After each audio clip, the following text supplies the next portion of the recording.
Today's show is going to be about the pivot. We have best-selling author Joseph Jaffe, who wrote Built to Suck. I mean, Built to Suck. Wow. We're going to hit Oh it my today. gosh. I'm so super happy that we're able to actually bring to our amazing members here at Startup Club Joseph Jaffe. So Jaffe is, I call you Jaffe, sorry, not by your first name, but your last name. I love your last name. Is an amazing, you know, as he calls himself, and I was looking at it and I agree with you, a provocateur of ideas around business and culture. Joseph has, delivered over 500 keynote speeches, 2,000 podcasts. He's written 5 books, my friend, 5 books. You know what I love about Joseph is that he doesn't just like go along with popular opinion. I feel like you, Joseph, if I could just say this, I just only met you a few weeks ago. You've been doing a weekly show every day, 8 a.m. here on Startup Club on Clubhouse. But I feel like you're really like seeking to learn and engage. The format's amazing. It's very educational. But more importantly, for today's event here on Serial Entrepreneur, like you're going to give us some really amazing insight, empirical, hard found facts about why companies are sucking. I'm just going to put it right quite bluntly, like Joseph did, but why they're sucking. And, what are the ideas around how to improve it? Because I think you're right, Joseph. Like at the end of the day, it is the people, and it's like, and I've said this to Colin before, it's like the, syndrome, right? It's like where you just push people to the point where they're incompetent, they're unhappy and they're incompetent. So how do we prevent ourselves from doing that? How do we make it work for everyone in the whole ecosystem of a company, of a startup, whatever it is? Colin. I'm a girl that started, at the small companies, worked at very, very large companies like Arthur Anderson, Flash from the Past, eBay, very, and Jeff is not here in their startup ventures. I can't tell you, for me personally, it's much more fulfilling. I don't know what you're going to say. I know I'm loading the dice here a little bit, but Jaffe, I'm going to stop talking and I'm going to put it over to you, my friend. Here you go. Had to find the mute button there for a second. We all make mistakes, right? And it doesn't matter how polished we are or how experienced we are. We're just humans. I mean, the thing about, and we'll jump around, I know, especially if you want to hear about kind of past, present, future, etc. But, suckage is inevitable. And the name of the book, which was published in 2019, a year before COVID, which is insane when you think about all of these, everything I wrote has only been exacerbated and amplified. Nothing that I've written has proven to be false. Everything has been proven to be absolutely on point. And I'll talk about that maybe a little bit later. But this book was published in 2019, and there were two, I would say, contributors. One is, Jim Collins wrote Good to Great and he wrote Built to Last. So that's why it's called Built to Suck, because the fact is companies today are not built to last, they're built to suck. And I'll come back to that as well. Jim does say in his book that he talks about visionary companies, and he absolutely states that companies will not stay visionary companies forever. And he introduces certain principles, and he says if these principles are not put into practice, if things change, then no, they will not be built to last anymore. So, that's his get out of jail free card, and certainly the book Built to Suck was not even remotely disagreeing with him. I agree with him 100%. I just think that right now the idea is dated because of technology, because of startups, because of entrepreneurship, because of blockchain, because of just the changing world, because of, Arab Spring and Black Lives Matter and Women's March. It's just the world is different, and COVID. The other was, I used to work for an agency called TBWA Shire Today, and Jay Shyatt, he's credited with a line along these words, which is, let's see how big we get before we go bad, before we suck. And so the fact is, I mean, the premise in the book, and the premise is that companies today are too big, too siloed, too political, too dysfunctional, too bureaucratic. They've lost their competitive edge. They are slowing down when the world is speeding up.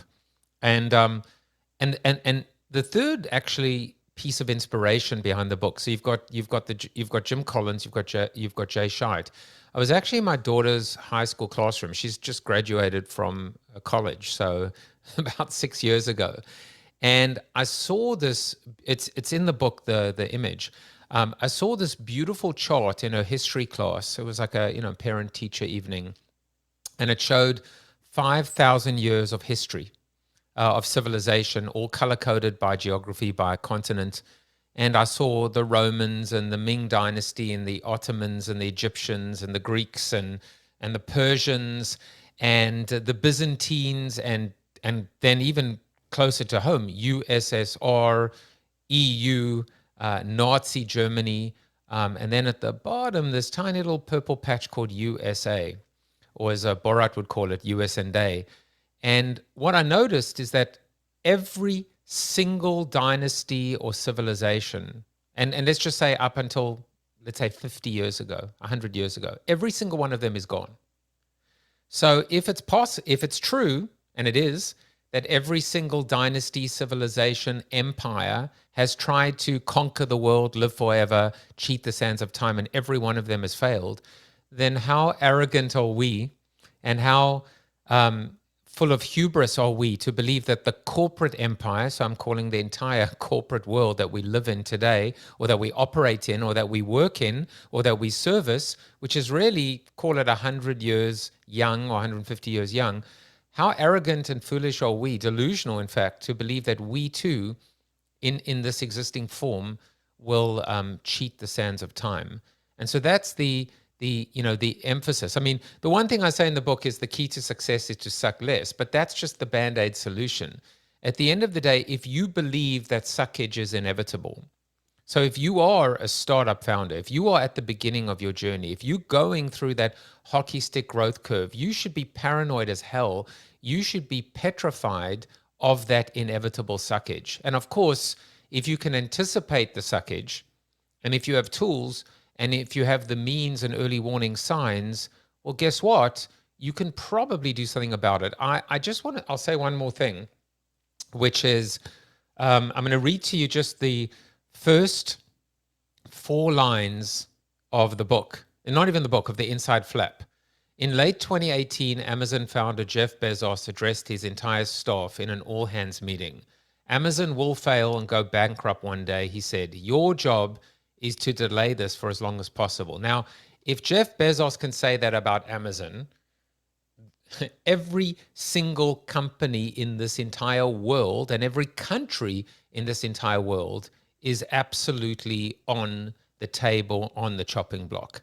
And so if anything, it forces us to be realistic, to be vigilant, to be open, to be aware, to be proactive, and to fine tune and hone something that I write about called our survival instinct, which is based on self-preservation and adaptation. Adaptation, right? Adaptation. Charles Darwin said it is not the strongest of species that survives, nor the most intelligent, but rather the one that is the most adaptable to change. So this should make everybody here really, really happy, because if you are an entrepreneur, solo entrepreneur, a disruptor, an innovator, a challenger, this is you. You are the adapter. You are the change agent. This is you at the beginning of your journey. But beware and be warned, one day you too will suck. One day you too will go out of business, and your job is to delay that for as long as possible. I mean, wow, that gives us a lot to think about. It reminds me of something, and I don't know if this resonates with our members here, but the Peter principle, where you keep growing or you keep being promoted to the point that you're incompetent. So why is it, Jaffe, tell us, I know you've done a lot of research on this. Why is it that we keep stretching ourselves and we force ourselves to be, quite frankly, incompetent, omnipotent, if I could say so? Why is it? Well, and I suppose omnipotent is probably what the delusional megalomaniacs that think they can rule the world and live forever. They think that they're invincible and invulnerable. Um, you know, I started my career working for a fast food chicken company called Nando's Chicken Land in South Africa. I was the third marketing employee, and I came to the US in 1997, worked for a number of Madison Avenue agencies. And just between then and now, obviously, I've now written 5 and I'm writing my 6th book. Howard Schultz came out with his book about Starbucks. And I started reading this book and I was absolutely blown away because it was basically the Nando's story. Like almost you could cut and paste, you could search and replace the word Nando's for Starbucks, Starbucks for Nando's. There was one difference, and it's a huge, huge difference. What Nando's did is they promoted people internally. They took failed electricians or business people and they became, it wasn't a franchise operation, it was what's known as a joint venture partnership. But for all intents and purposes, let's call it franchise. But it was 51-49 partnership. And some of them did really, really well. And then they took on a second store and then a third store. And then they became regional directors. And then they kept on growing, growing, growing. And then they went into head office. But they rose to the level of their own incompetence. Every time Starbucks hit the ceiling, as it were, this is a term now that I've learned because I've just started business coaching now a few weeks ago. Every time they hit the ceiling, Howard Schultz brought in someone from the outside. When they wanted to go public, he brought in someone from the outside who had experience taking companies public. When they went international, he brought in people from the outside who had experience with that. And so what you realize, it is always about people. The only way again, going back to business coaching now, which is relatively new for me, when we look at small and medium businesses, 80% of their pain points, 80% of their problems are people problems. So I used to say this with my previous companies. One I sold, and I always say in spite of myself, and the other one I eventually closed down. And I would always say the only way we fail is if we got in our own way. And guess what? That's all we do. We get in our own way. We are our own worst enemies.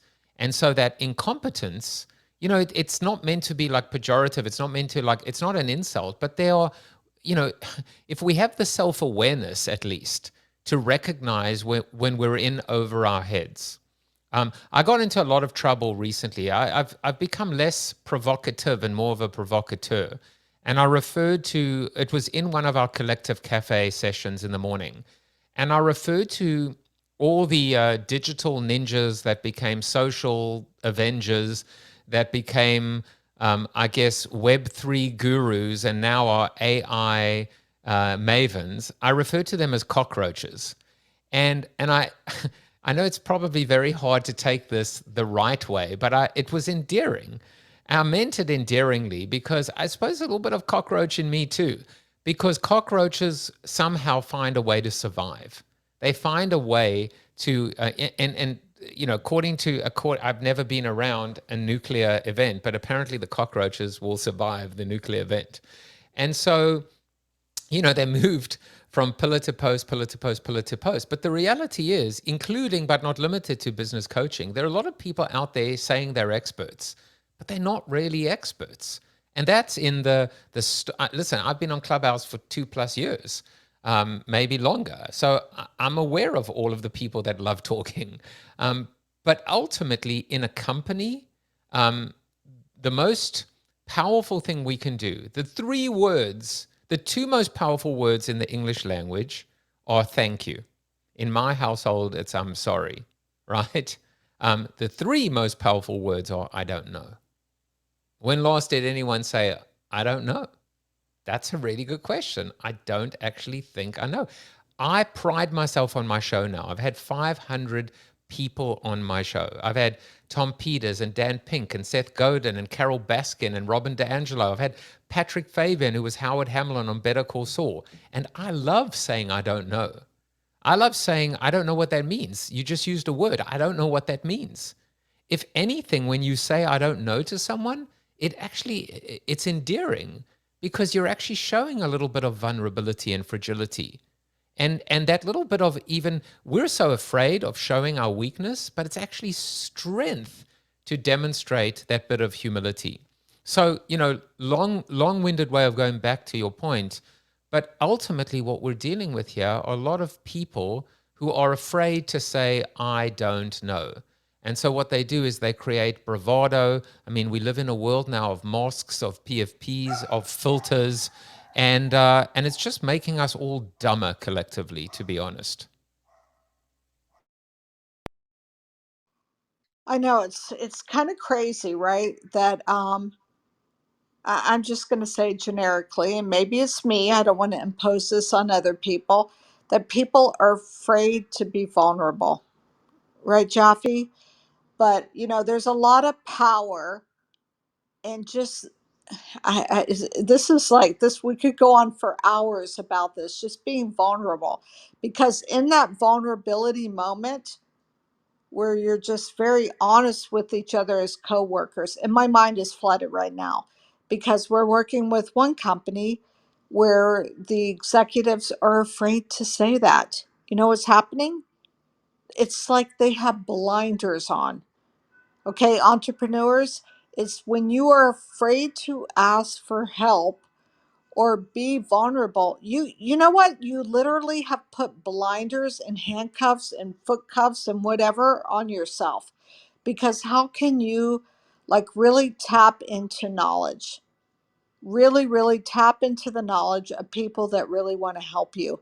So I hear what you're saying, Jaffe, and I want to hear more. I want to hear more about how that feels, and how does a person transition into being comfortable to really like be vulnerable, which your studies have shown equates to success. Well, and first of all, like again, I mean, we're in startup clubs, so I'll keep kind of always coming back to the startup world, which is there's a wonderful saying, which is when you ask for money, you get advice, and when you ask for advice, you get money. And so part of that is advice is that, right? It's being vulnerable. Can you help me? Can you teach me? You're never too old, and you're never too experienced, and to learn, to continue learning. As I said, I think even in the Collective Cafe this morning, something I actually wrote in 2007, I said, production is the new consumption. When we are producing content on stage, I was actually listening to Giuseppe the other night. When we're talking, we can hear ourselves. We're learning as well. We're articulating our thoughts. Sometimes we actually say things that impress us. You're like, oh, that's interesting. I should write that down. That was a really good point. So we can actually benefit from opening up our mouths and actually articulating our thoughts. And it's a beautiful feeling when we're actually in a position to help first, to help others. To answer your question, though, you've got to create a safe space. And a safe space is one where people can actually just be real and be honest. That's all. That's what we've done in the Collective Cafe. It is a safe space. I've seen too many communities where people are humiliated, they're shamed, they're spoken over. These drama rooms. You got to create a safe space, and a safe space is one where we can respectfully disagree with one another. I mean, I'll tell you, one of the things I love, it's actually one of my favorite things in the world now, when I'm sitting on a panel and somebody disagrees with me, I actually make a point to not respond because I respect the people in the room, and I respect that they will make up their own mind. So if I say X, and Renee says Y, who's to say I'm right and she's wrong, or she's right and I'm wrong? We may both be wrong, and we both may be right. And so what I do now is I don't have to be defensive. I don't have to be so insecure and my worst, by the way, and listen, please, if this is you, I only love here because I've done this a billion times too. When we say, I think we're both saying the same thing here, and like, no, we're not. You just disagreed with me. We're not saying the same thing, and that's okay. It's good. So we're not saying the same thing. Our goal now is not to meet in the middle. Our goal is to offer 2 points of view and then to allow and respect the intelligence of the audience to triangulate and make up their own minds.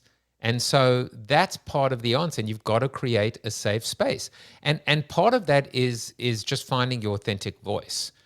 So this morning in our session, Bez, he always comes up like literally 1 minute from the end, and so I just gave him a bit of a tough time, and then I said, nothing but love, Bez, and he knows it, and but that's okay. Why can't we play with each other? Why can't we be playful? Why can't we just be human? That's why, like, it annoys me to no end that people, like, literally, I probably sacrifice book sales because the word suck is on, is on the cover. And it's like, we use these words in real life. We use worse words. We use words actually that rhyme with suck. And just to like make this a family friendly show, like, and so I've got my own little roadcaster here. So, these are the words we use in real life. So why can't we use them in a business book or in a work setting? And that's the problem. It's this passive aggressiveness. It's this, it's a culture of ego. As I was talking about earlier, if you are in a community or a club or a house, and it is toxic and you are shamed and you are intimidated and you're bullied, just get the hell out. Life is life is too short. Life is just too short to not feel comfortable in your own skin. You know, you're speaking my language for me personally. Like, I love what you said about letting people speak and not making it, I'm paraphrasing here, so correct me if I'm wrong, and not making it about yourself, the passive aggressiveness. So if I'm understanding, and the way I like to try to phrase it, and I think I'm probably older than everyone here on the stage, is, we're kind of listening and interacting with people so that we can all personally grow as well.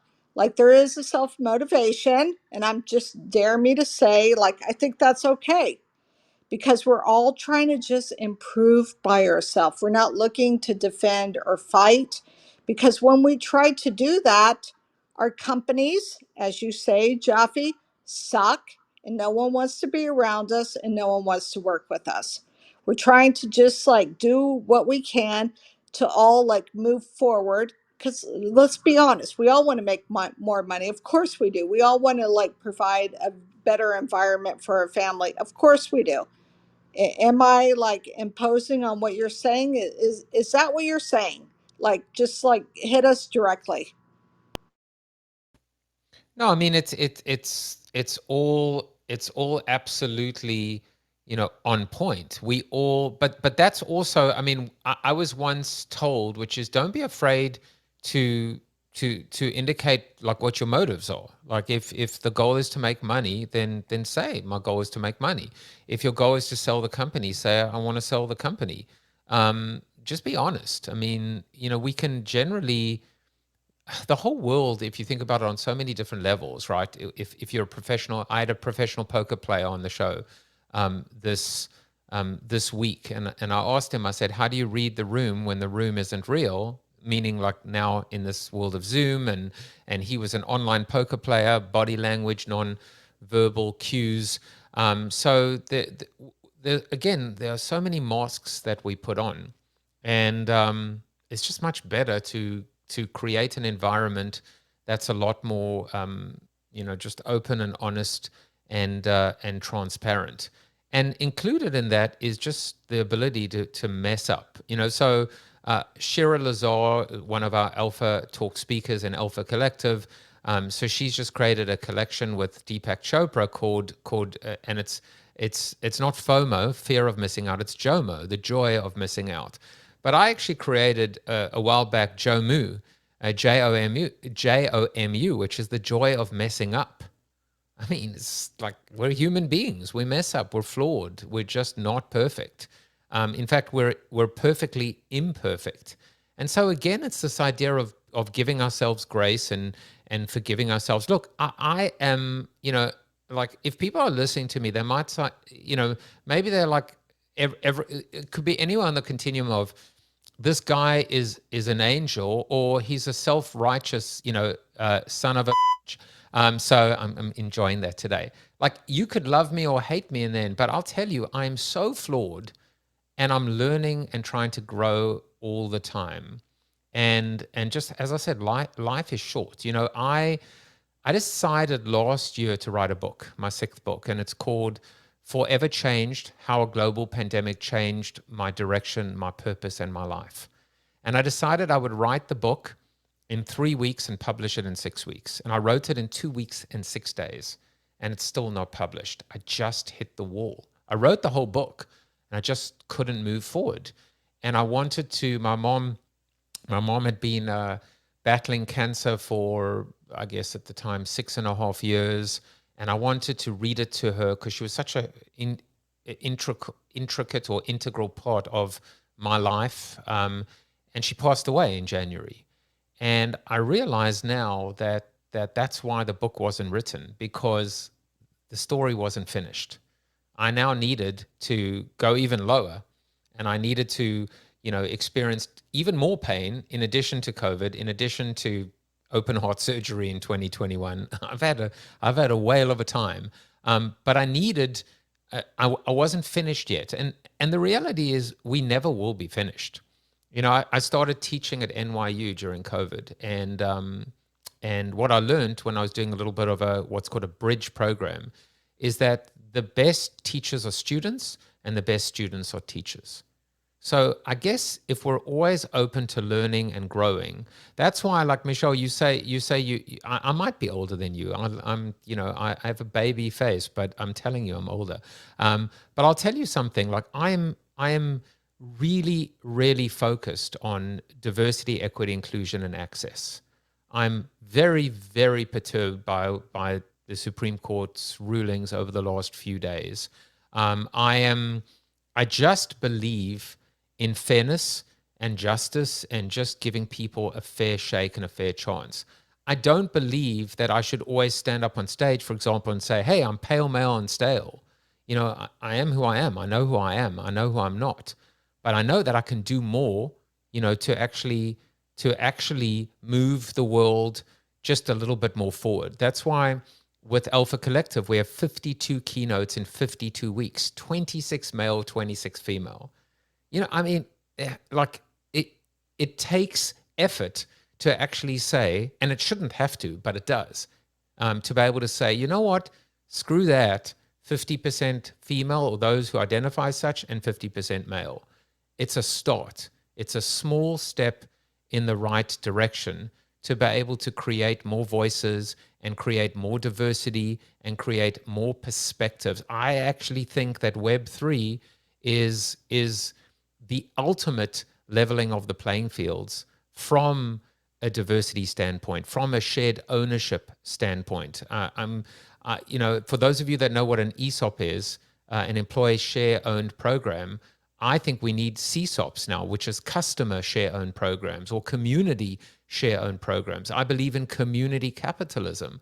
I think we have a massive opportunity right now to make this world a better place for everyone inside it. And again, I'm not on a soapbox. I'm just saying this is how I want to spend my time. This is how I want to spend my time with meaningful people, with people that I love, doing things that I love to make a difference. In fact, I'll tell you, the funny thing is, EOS, which is the program, the company that I just bought a franchise in that I'm doing the business coaching for, they talk about the EOS life, and this is the EOS life. It's do what you love with people you love to make a difference, to get paid what you're worth, and have time to pursue other passions. Well, it's funny because you know what my motto was coming into this, which came from Nando's. Robbie Brosen, the founder of Nando's, said, have fun, make money. That was his motto. And I changed it to have fun, do good, make money. This is the beautiful thing. These are not incongruous. They're not mutually exclusive. You actually can do all of the above. You can do all of the above. And so, like all of these things, like, as I said, I'm a work in progress. I'm learning all the time. I'm making mistakes all the time. But I think together, together we have the ability to do more. As they say, what's the saying? Help me out, people on stage. If you want to go fast, go alone. If you want to go far, go together. So, it is what it is. Awesome. So, Colin, I don't know if you can talk. I know you're on a cruise, but you're a very successful entrepreneur, and you've been through ups and downs, and hired many people. Like, what are your thoughts on what Jaffe is saying? Because he's advocating clearly, Jaffe, sorry to put words in your mouth, that there is this balance that people can feel happy, they can feel fulfilled, and make money and have successful companies. What are your thoughts, Colin?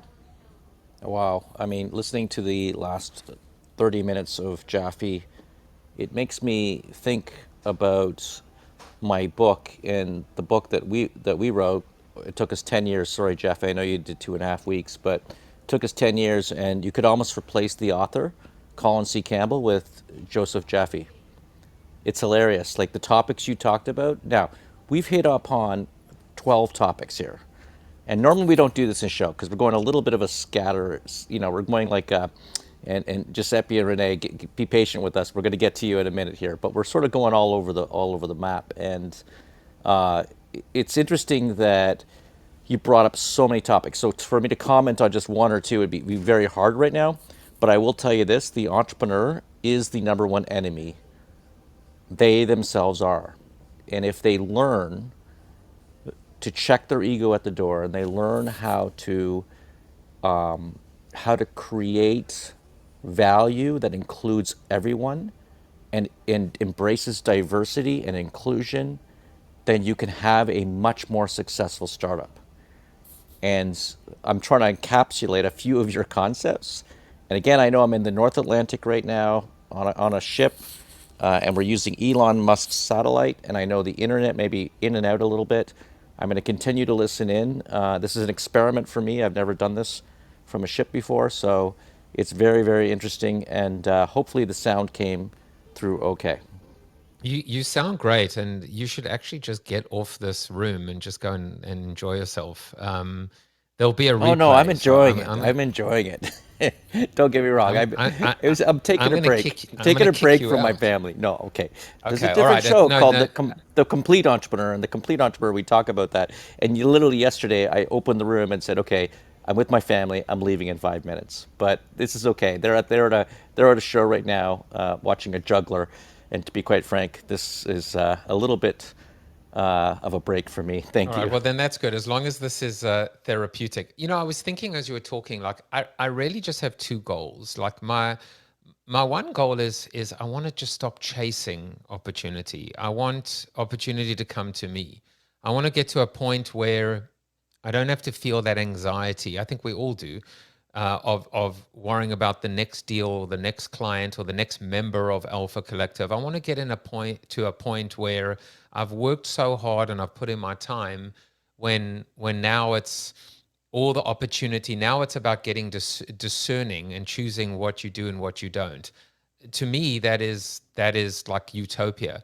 But the other thing that I want to do is get to a point where I can help first, and where I can actually even do more than I'm doing. I said, in fact, the name Joseph Jaffe is not famous.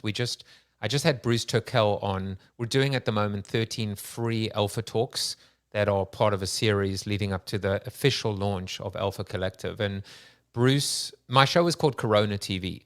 So it was like Poke the Bear, right? I'm sitting on the third floor of my house, and I'm isolated, and my wife has COVID, and I'm lonely and scared, and I have no revenue. And I was like, I'll just start a Facebook stream every day. And then it became Zoom, and then it became a show, and then I interviewed someone, and that was Corona TV. And then, for all my for all a show about hope, positivity, and optimism, suddenly now the damn show is shadow banned because guess why? The word Corona is in the title.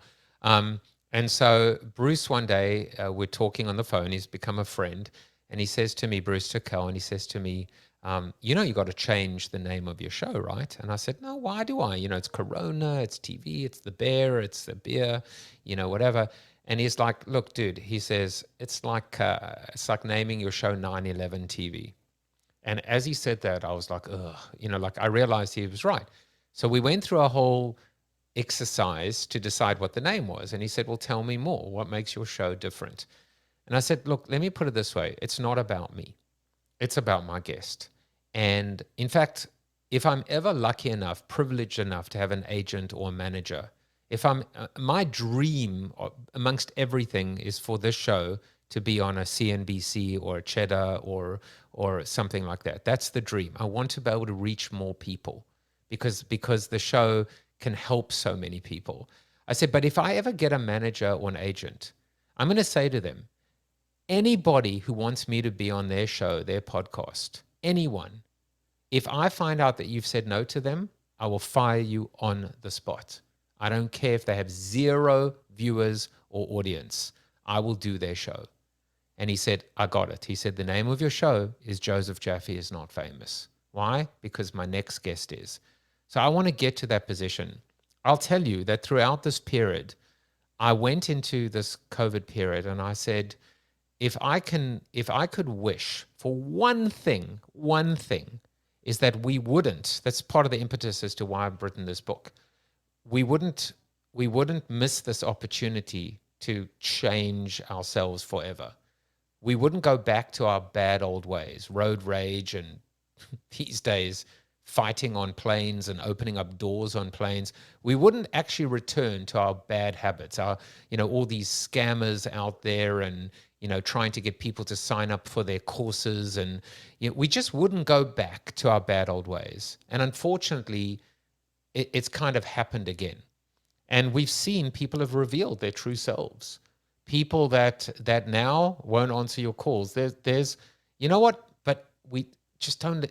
We cannot let them and that get us down. We can continue to actually take the high road and actually make sure that this whole period of time was not a waste. And listen, this is not all meant to be kumbaya. I mean, at the end of the day, we've got to decide which companies we will work for and which companies we will buy from. And if you work for those companies, you're petrified right now because you sucked already. I had a guest on my show, brilliant statement. He said, at scale, cracks become chasms.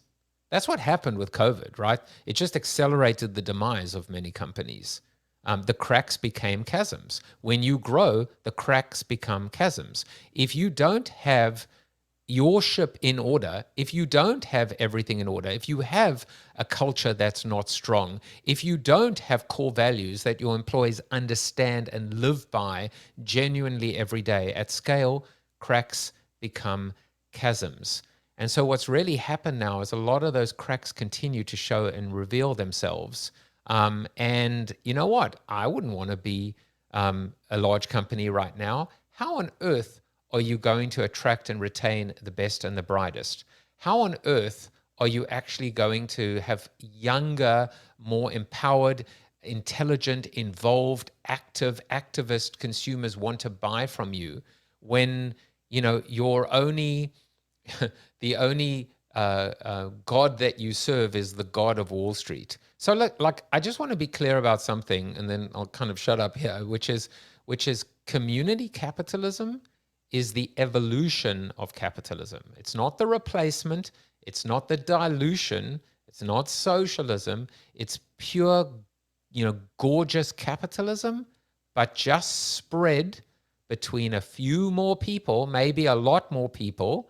And you know what? If the person, that actually takes the biggest hit at the end of the day is, with all due respect and love to old white men, but the old white men that are running the show and, gently sailing down to earth on their golden parachutes after their incompetence, well, I can live with that. So that's why I'm so all in on Web3, because I see it. I see the power. I see the power of shared values, shared ownership, and shared rewards. I see the power of purpose, of diversity, and loyalty. And it's all waiting for us right now. It's waiting for us to be able to actually, look beyond the SBFs and the FTXs and the scammers right now and all that stuff, and just focus on, people like I see, like Jens is in the audience, a lot of people that are in the collective cafe every morning. You've heard me say this many times. Don't look at the finger, look at where the finger's pointing. I think there's so much in what you're saying. And, I'm hoping, Jaffe, that you can come back on Serial Entrepreneur and dive into it, specifically the use cases, because I don't know about other folks, but for me, I really love to dive into like the actual use cases of what you're talking about the equalizer that Web 3.0 is, or other technologies, or just thoughts and attitudes. But, we have some amazing people that have joined us here on the stage, and I want to make sure they have an opportunity to ask questions or speak up. So I think we should just roll right to Renee, and then we're going to go right to Giuseppe. So Renee. Hi, Michelle, Colin, Hi. Amy, Jaffe, Giuseppe, um, and everyone who's in the audience here. I just want to say this has just been such an incredible conversation already. And I don't know if I have anything in particular to add to it, but I wanted to come to the stage just out of inspiration. One of the things that I've been thinking about a lot, and I've heard in various forms about, say, a parent who got laid off from a job, and the impact and influence that that had over over someone. And I've heard that variation on a theme in a variety of ways. It's kind of like this idea that the employee is supposed to be loyal to the company, but the company never had any intention of being loyal to the employee. And even in the human resources language, well, the human is the resource. When Clubhouse had to lay off people, I think that was a fascinating, and it hasn't been talked about in a while. I haven't really heard it being talked about in a while, but it was a fascinating, they were fascinating conversations to listen into, um, because I think it triggered a lot of people in a variety of ways. And we're all here using this platform, and we hold the people who are at the helm in some ways in awe and high esteem. And I still do, because what I did, I watched as they demonstrated how to set up a severance package so that the people that were working for them, out of respect for them, they had a decent runway to figure out their what's next. And I heard such skepticism. Oh, the company's just doing that because they either want to save face, or that's what you're supposed to do, or whatever. But I'm like, not many companies have their ducks in a row enough to be able to give 4 months of severance pay, and allow you to keep your Cobra, and send you off into the world with a good reference, and intend to do that. And we don't know whatever happened in the background, but there aren't that many great examples and you may disagree with me on this topic, but it happens. It happens in business. They have to do the terrible thing of laying people off occasionally. And I don't think that that's good or comfortable for anybody unless you're some kind of sociopath or psychopath. And I have to believe that most business owners want to do the right thing. It's just that, as Jaffe said, people get in over their heads. And so then you overextended yourself, and you have to do these layoffs for whatever reason that happened. But the other thing that I found, I heard in those conversations with people just saying, I never trust the business that I'm working for. I always think that it's going to be a short-term thing because businesses aren't to be trusted. And I don't think that that's healthy for our world either. So I'm just bringing all of this up because I think this is such a powerful conversation. And I guess I had the experience of breaking the business, of being the bottleneck, and having it, watching it unravel before my very eyes, and just the horror of that experience. And I didn't have a lot of experience. I had two other people that I was working with. It wasn't as devastating. Like, it wasn't, you could see it and say, well, that things happen, that's part of doing business. That's part of how you learn. But it was devastating for me because people were counting on me, to pay their bills. They were working for me, and solely for me, and it was really hard. On top of that, just all the time, effort, and energy that all of us had put into making this thing go, and then looking at the mistakes that I made during that period of time, of not bringing things to market quickly enough. Um, and I can understand how people won't get back into business after that, won't try again, because it's really scary and hard to have that sort of thing happen.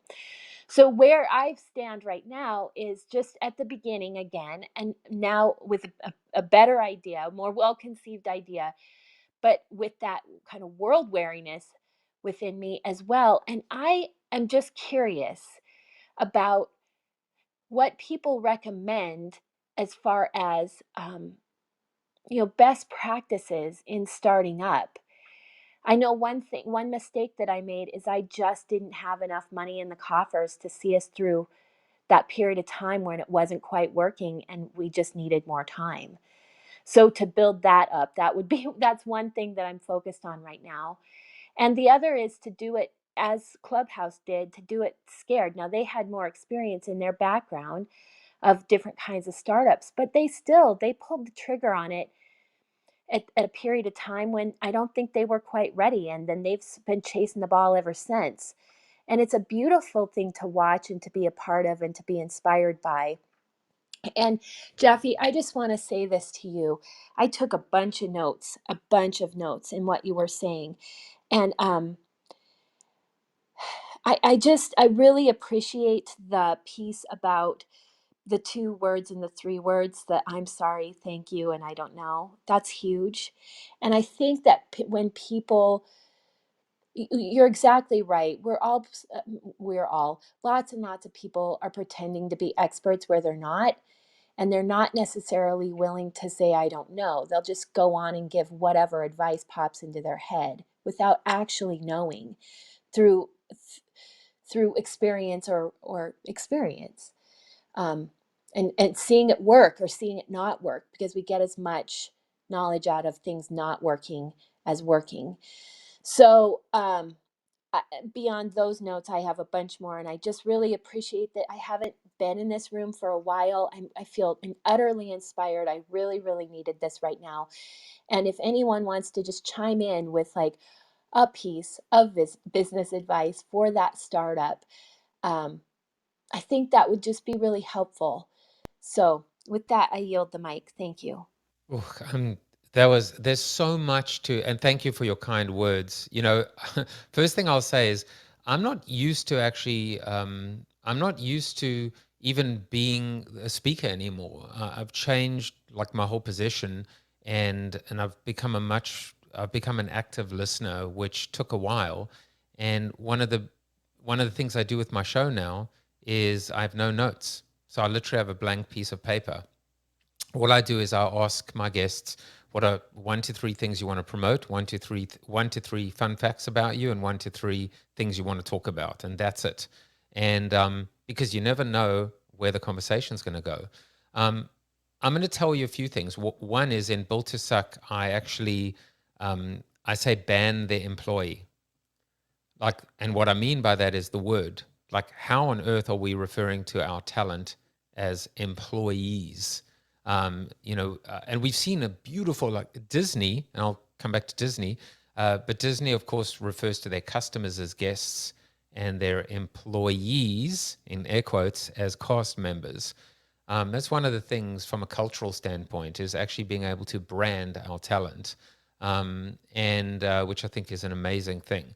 I I know this is rich, and I know this is very, maybe pie in the sky, but I don't believe a company should ever have to lay off a single person ever. And I think if you build a company that is layoff proof, I think it's possible. There are companies that proudly would say they've never laid off a single person. Now, you've got to like look at different industries, right?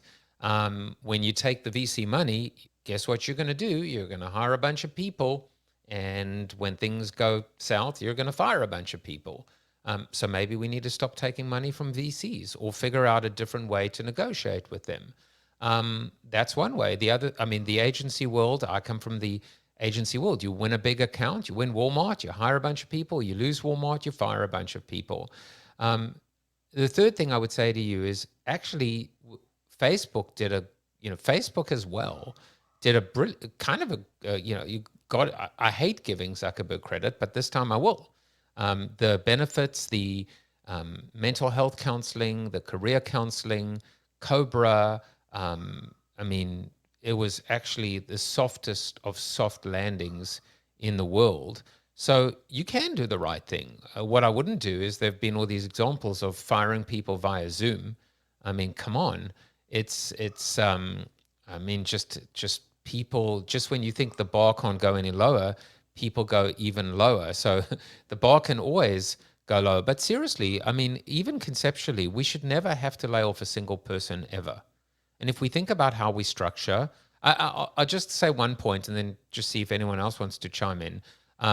Abigail Disney, who's one of the Disney heiresses, came out, this is years ago, maybe 10 years ago, I don't know, maybe sooner, against Michael Eisner, and basically called him out. I think he had a $126 million bonus.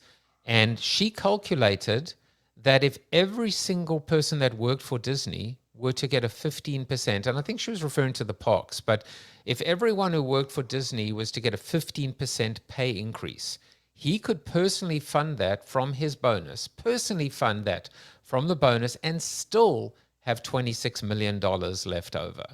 So, I mean, that's kind of like a everybody wins in many respects. But yeah, doing the right thing, the devastation of being laid off. And look, we've all had it. It's all happened to us.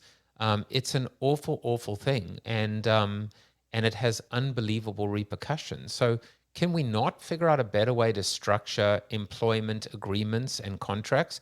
I despise the fact that in New York, in particular, I'm in Connecticut, that people work that these contracts are at will. I mean, does that not enforce what you're saying, big time, right? Why on earth should we be loyal to a company that employs us at will? That is just that should be outlawed. There's got to be, and I'm not. By the way, I'm also not advocating the opposite, where you can't be fired, like in a country like France or whatever, and people can rest on their laurels. There's just got to be a better compromise, I guess. Jaffe, if I may, you talked about, and this is just like a back and forth.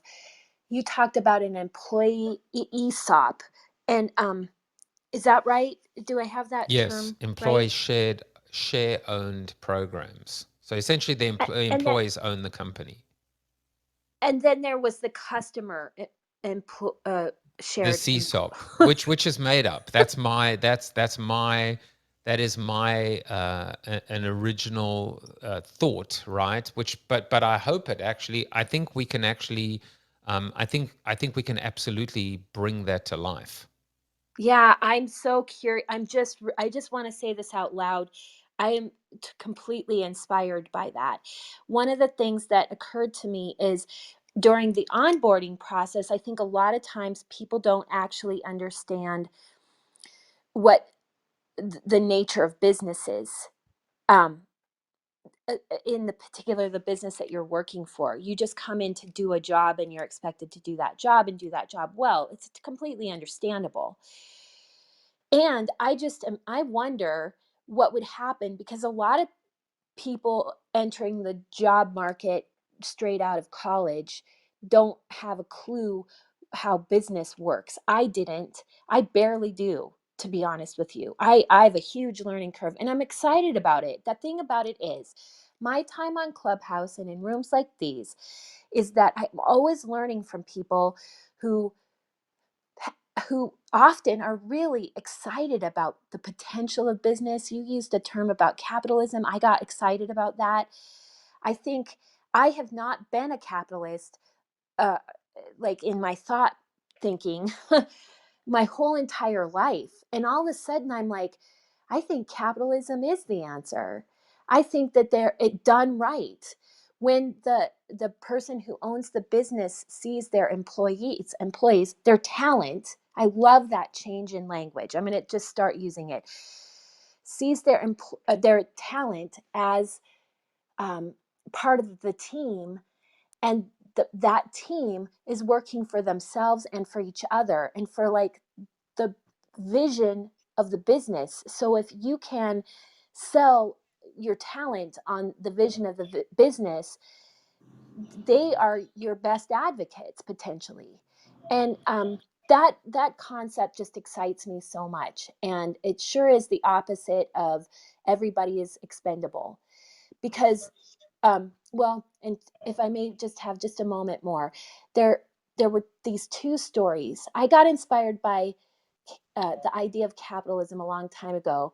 I heard this on like an NPR story, and I don't remember the name of the company, but just the gist of it is this guy was running a paper towel company. That's what they did. They made paper towels. And he had a vision that he would never give anybody the pink slip. So he gets close to retirement age and he decides he's going to sell the company. And he picks three people, three businesses he wants to sell it to or consider. And his criteria was they had to keep the no firing policy. And over the years, he had kept people employed in his company that were sometimes alcoholics, had very hard things happen in their families, and he just remained dedicated to it. So in the end, when he finally picked the company that he was going to sell to because he felt that their ethics were in line with his own, he came to his employees, and he brought them in one at a time, and he handed them all pink slips. And in along with that was, here's the share of the time that you've put into this company. So the people who'd been there the longest got the bigger bonus, and the people who hadn't been there as long got the smaller bonus. It seems fair. And that story completely, it started me on the journey of changing my mind about my misperception, I'll say, about business. Because I still believe that even though people may not know how to do business well, at their heart, most people who get into it, I have to believe this, are good people trying to solve problems and employ people. And that's a good thing in our world. So if I just keep that in mind, and I know that there are good people doing great things in business, that gives me a lot of hope. And then the second piece of this story is my friend I originally was telling you about. His dad got fired from an architectural company. And it was devastating. He'd been there for 20 some years. It was devastating to him and his family, and he never really recovered from it. He ended his life and career as a security guard. He for whatever reason, he couldn't get back on the horse. The horse kept bucking him off, whatever. He couldn't get it back going again. And the way that the company handled it was just expendability. We and what ended up happening is my friend made strange decisions in his own career because of what happened to his dad. So we sometimes don't see the repercussions that can be generational out of people, out of companies just firing people willy-nilly and not paying attention to the repercussions of it and saying, well, that's just business. And that's how business gets a bad reputation. And it causes people like me, who could have been a good capitalist from the start, to not even want to get into the game. But then, hopefully it gets turned around at some point. So again, I thank you so much for giving me the opportunity to speak. And I've followed everyone here on stage because I've looked at your bios and you're all inspirational. And I just thank you so much for holding this room. We really thank you so much, Renee. Like, so many good insights. And, we could go on. I'm going to say Jaffe for a while, but we have a very amazing member here on the stage, Giuseppe. And I want to give Giuseppe a chance to weigh in. Giuseppe is an amazing Italian entrepreneur that's here in the US. And Giuseppe, we'd love to hear your thoughts. All right, Giuseppe, maybe he's had to move on to something else, but Jaffe, you have to come back on, like just exploring the whole dynamics of why companies and people are succeed and dissatisfied. I think this is like something we could go on for hours and hours about. So, Colin, are you there, Colin? Yeah, I'm here, and Like, Well, how about we chime give in, Jaffe? my friend. How about we give Jaffe the last word? And I'll just say that you've been listening to Serial Entrepreneur Secrets Revealed.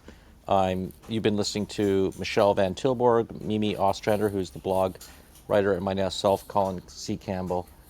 It was an exciting show. I mean, it was a little bit of a unique format where we went all over the map. Joseph Jaffe, who took us through 6 books he's written now.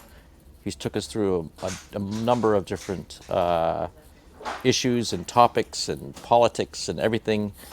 We don't normally go that sort of like ad hoc, but the reality is it was very good, very successful show, and enjoyed it. And I look forward to Jaffe coming up, doing another show on Web3. I think we really have to attack that as well. I think that would be a great idea. I'll sign off Yeah, now. I, Thank I'm you very I'm gonna much. just say that I agree, Jaffe. This is an area that we personally, Colin and I, have struggled with, like really what it is and what the practical applications are and where there are successes. So we'll look forward to like chatting with you about that a little more. I think we're very like realistic and open about it, but it's an area where typically people are not, having a conversation where it's something that people can really grasp on. I don't know how else to say it, but we're kind of like always waiting on bated breath, like, okay, so what do we do next? Like, how do we experience it? Like, we just want to dip our toe in, like, how do we do this? So, I think that's actually something that we can come back with you, at your convenience and talk about. I think the members would love it. I know I personally would, but we have a lot of members asking us questions about Web 3.0, and I want to come back and explore that. But let's get right to the point here. We are 6 minutes past our hour. Jaffe, please do wrap us up on our topic about why companies, entrepreneurs, startups suck. And, what do we do about it? So let's wrap it up. And so we can end the show today for our fellow members. Absolutely. Well, I've just, we should end from the sublime to the ridiculous, which is I've just got approved to be on Cameo. So I'm on Cameo now. So if anyone wants to waste $18, that's how much it costs to get a Cameo from me. Make me happy and be my first Cameo, be my Valentine. And I'll send you something nice in return. Sorry, that's just a little bit of fun. I I believe that life is a project. Life is the ultimate project. It has a start date and an end date, and we have very specific goals and objectives to achieve during that time. And I was actually inspired by the whole concept in English football. You'll hear like a head coach or manager say, well, what attracted me to the project? They'll talk about working for a team as a project because it's a project. It could be a turnaround project. It could be getting them promoted. It could be silverware. It could be injecting a new style or new culture into so there, I love this idea of not actually thinking. In fact, I will never, I don't even want to use the words job or career anymore. It's a project, and your talent are there for a certain amount of time, and then inevitably they move on, or you move on, or you both move on. And so I have, I guess, 3+1 projects at the moment. So Alpha Collective is a project that I've been, I won't lie, battling to launch for about a year. The market has been awful, but I'm not giving up because I know I believe in it. And as I heard today, sometimes we say we're putting lipstick on a pig, but that insults the pig because the pig has value. I love that. I've never thought about that before. So this is not a pig. And I absolutely, I mean, it's better than a pig. At the minimum, it's a pig. But I'm really determined to bring together not just the best and the brightest, but also people that can't afford to even buy in, and give them access, to a think tank where we actually say we're not going to wait for the world to tell us what Web3 is. We're going to actually create it. We will create our own world, our own reality, a better world. And if you want to find out more, go to alphacollective.xyz, or the Collective Cafe is actually part of Alpha Collective and it's free. And Monday through Friday, 8 to 9, in our Discord, discord.gg/Alpha Collective, or here in Startup Club. I found my home in Startup Club as well. I'm so happy being here. And so we're going to just do this, forget about running out of time now. We're there 8 to 9, 5 days a week. We haven't missed one since July and of last year, by the way. So we're almost a year into it.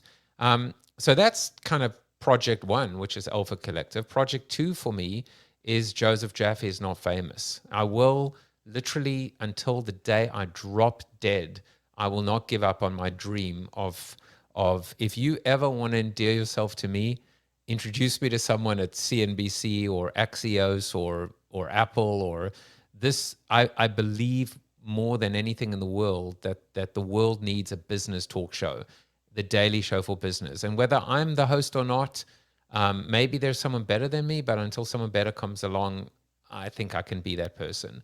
My third project is becoming a business coach through EOS. And so much of what we discussed today, actually, I see it coming to the forefront.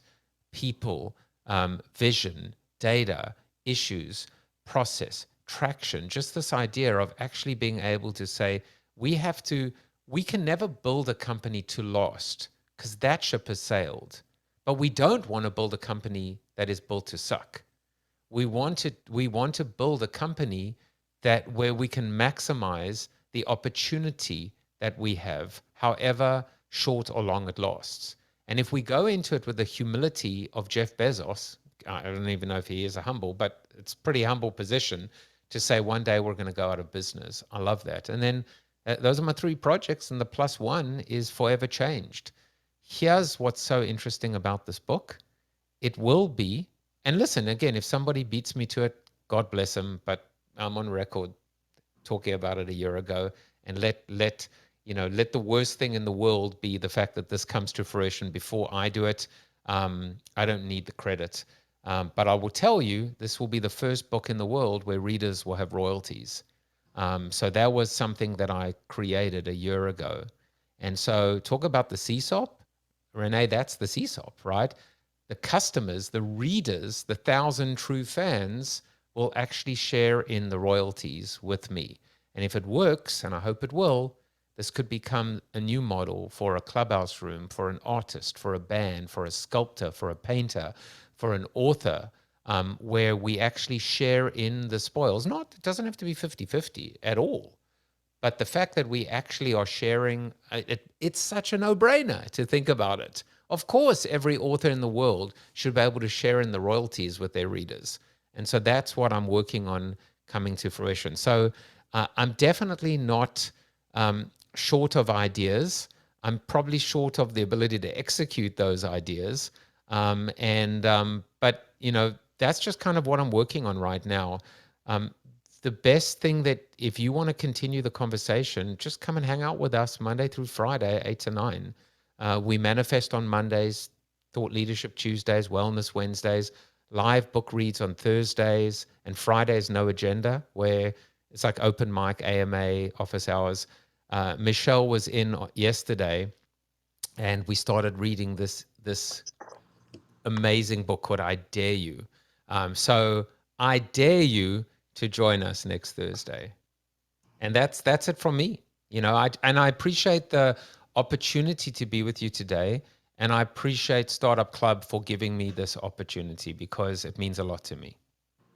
And we appreciate you, and we appreciate all of our members. So, everyone who's graciously joined and given their time today, thank you so much. And if there's anything that you have suggestions about or questions about, please do email us at hello@startup.club. Also, we welcome you to join our email list so that you can hear about amazing speakers like Jaffe and others in our regular recurring events. So everyone have an amazing, as Jaffe's showing, long holiday weekend celebrating our beautiful nation. So thank you so much, and please be well. Thank you. Bye, everyone. Bye.